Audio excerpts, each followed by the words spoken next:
हाय, मैं आज बताने वाला हूँ आप डीएलटी रजिस्ट्रेशन किस तरह से कर सकते हैं। पहले तो आपको ये smartping.live ये वाला यूआरएल आपको ओपन करना है अपने ब्राउज़र पे, ठीक है। उसके बाद ये पेज लोड हो जाएगा। फिर यहाँ से आपको लॉगिन ऑब्लिक साइन अप पे जाना है, ठीक है। यहाँ पे आपको एस एंटिटी सेलेक्ट करना है। अभी मैं नेक्स्ट कर रहा हूँ। यहाँ पे देखिए आपके पास ऑलरेडी आईडी पासवर्ड है तो आप लॉगिन करेंगे। अगर आपके पास नहीं है तो यहाँ पे न्यू डीएलटी रजिस्ट्रेशन यहाँ से आप क्लिक करेंगे। यहाँ पे आपको न्यू रजिस्ट्रेशन पे क्लिक करना है। यहाँ पे आपको अपनी कंपनी का ऑर्गेनाइजेशन नेम, जो भी आपकी कंपनी का नाम होगा वो यहाँ पे आपको डालना है। एंटिटी टाइप में ये ऑप्शन आता है, तो यहाँ पे आपकी कंपनी अगर प्राइवेट लिमिटेड है तो प्राइवेट लिमिटेड सेलेक्ट करना है, या प्रोप्राइटरशिप कंपनी है तो आप प्रोप्राइटर सोल प्रोप्राइटर सेलेक्ट करेंगे, या ऐसे इंडिविजुअल आप रजिस्ट्रेशन करना चाहते हैं तो इंडिविजुअल सेलेक्ट करेंगे।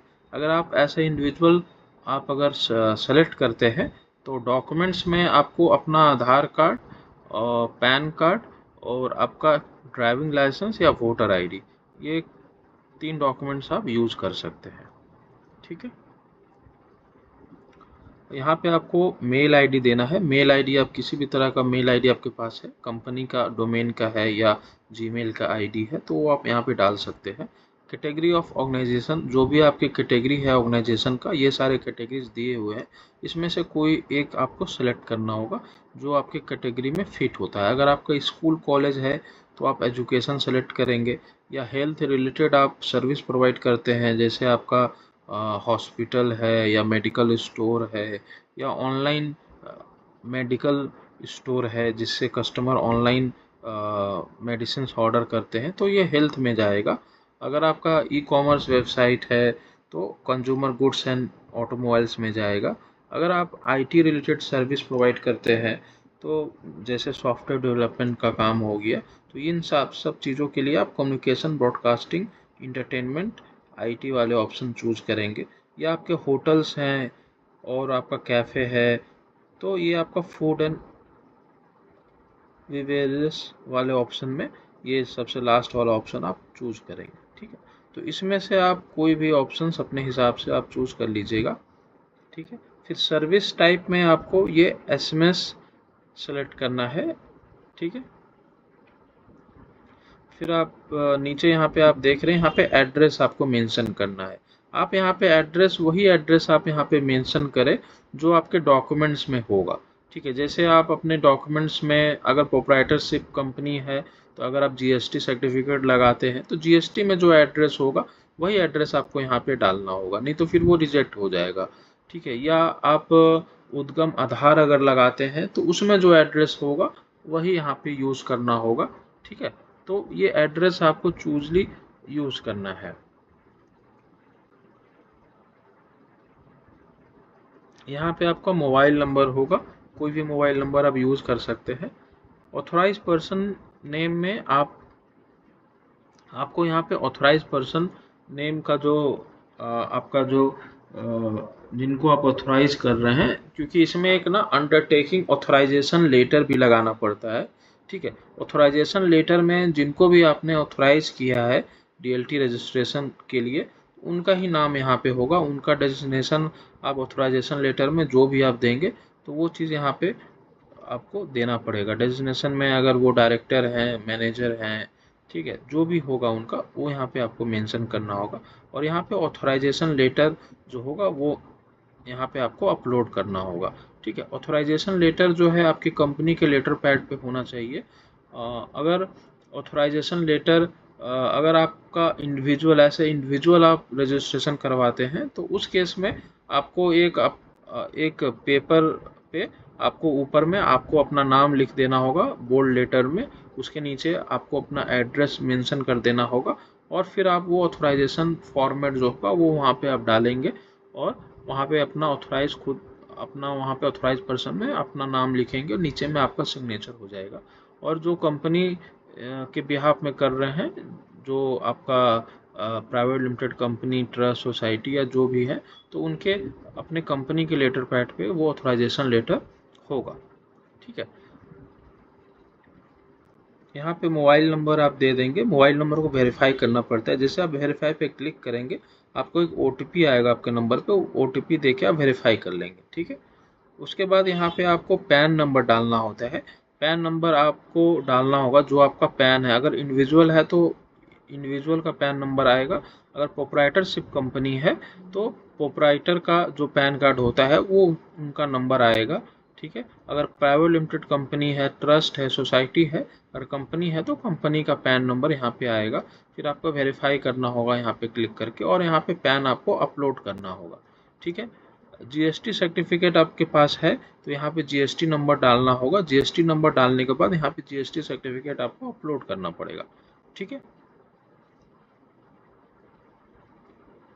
यहाँ पे देखिए प्रूफ ऑफ आइडेंटिटी है, एक प्रूफ ऑफ एड्रेस है। प्रूफ ऑफ एड्रेस ये मैंडेटरी है डॉक्यूमेंट, GST मैंडेटरी नहीं है। अगर आपके पास GST नहीं है तो आप नहीं भी दे सकते हैं, लेकिन प्रूफ ऑफ एड्रेस में ये मैंडेटरी है, ये आपको देना पड़ेगा। अगर आप ऐसे इंडिविजुअल करते हैं तो आधार कार्ड आपका चल जाएगा। ठीक है, अगर आप कंपनी ऐसे कंपनी करते हैं तो GST सर्टिफिकेट आप यहाँ पे यूज़ कर सकते हैं, या म्युनिसिपल रजिस्ट्रेशन जो होता है, ट्रेड लाइसेंस, वो यूज़ कर सकते हैं।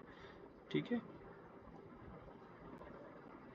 या तो यहाँ पे रजिस्टर्ड पार्टनरशिप डीड होगा पार्टनरशिप कंपनी के लिए, और ये सब सारे shop and establishment registration certificate, ST registration certificate, ये सब आप यूज़ कर सकते हैं। जो भी आपके पास है वो आप यूज़ कर सकते हैं डॉक्यूमेंट्स में। ठीक है, जो यहाँ पे रेड में एस्ट्रिक लगा हुआ है वो सारे मैंडेटरी हैं, इसको आप स्किप नहीं कर सकते, ये आपको डॉक्यूमेंट देना ही पड़ेगा। जैसे आप यहाँ पे पैन नंबर आप देख रहे होंगे, पैन नंबर में भी एस्ट्रिक लगा हुआ है, ये मैंडेटरी है, डॉक्यूमेंट है। ठीक है, फिर यहाँ पे आपको कुछ नहीं करना है, I agree with terms and condition पे क्लिक करना है और आप यहाँ पे सबमिट करेंगे।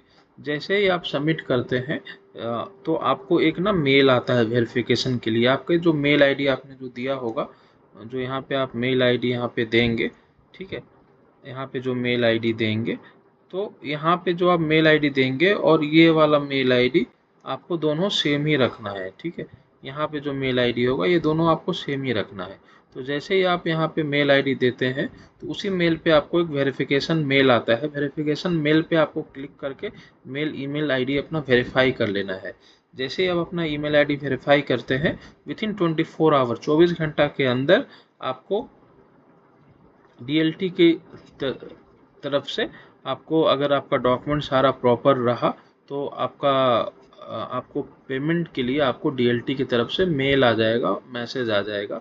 अगर आपकी डॉक्यूमेंट प्रॉपर नहीं रहा तो वो रिजेक्ट कर देंगे, और उसमें वो रीज़न देंगे किस रीज़न से आपका रजिस्ट्रेशन रिजेक्ट हुआ है। तो वापस से आप जाके आप वो सारे डॉक्यूमेंट जो भी नहीं है उसको वापस से जाके आप री-अपलोड कर सकते हैं। अगर आपका KYC प्रॉपर वेरीफाई हो जाता है तो फिर आपको 5900 रुपीज़ का पेमेंट के लिए आपको मेल आएगा।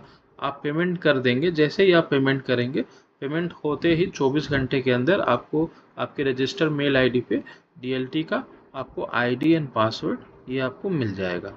ठीक है, मुझे लगता है मैंने ये सारे पॉइंट्स क्लियर कर दिया है।